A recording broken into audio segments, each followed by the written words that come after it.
Hi again then guys, and welcome to, as promised, the second car review for the new pace car, police car, safety car, whatever you want to call it, in GT Sport 1.53.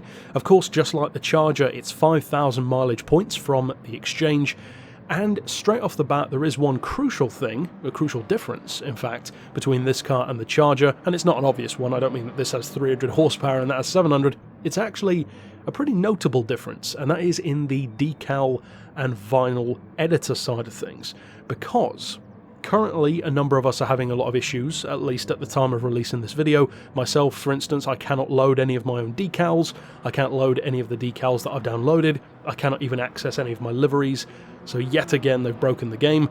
But as far as this car goes in the livery editor, there's one thing in particular that you can do to the Crown that you cannot do to the Charger. And that particular thing is that, interestingly, you can change the tint of the lights, both on the roof and in the grille, on this car from blue to yellow.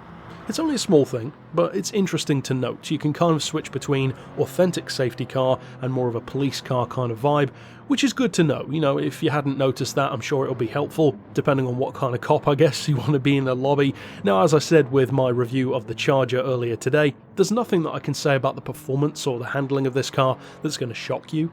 It's exactly the same as the road car, 309 horsepower, 277 pound-feet of torque, 1650 kilos, of course, 3.5 litre engine, 187 horsepower per tonne. No surprises. And although there's probably some slight technicality where the lights on the roof make it slightly less aerodynamic, you can't feel that.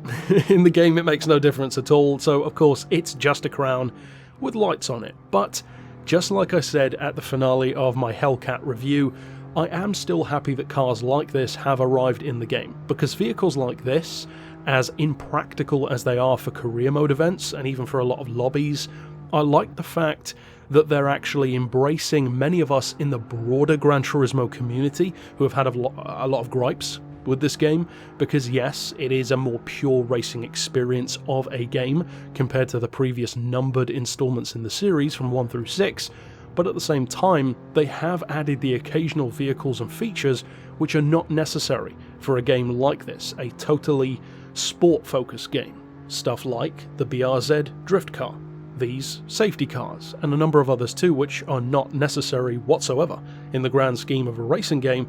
That to me is probably my favourite thing about GT Sport, because it harkens back to the games that I love more, such as 1, 2, 3, 4 and 5.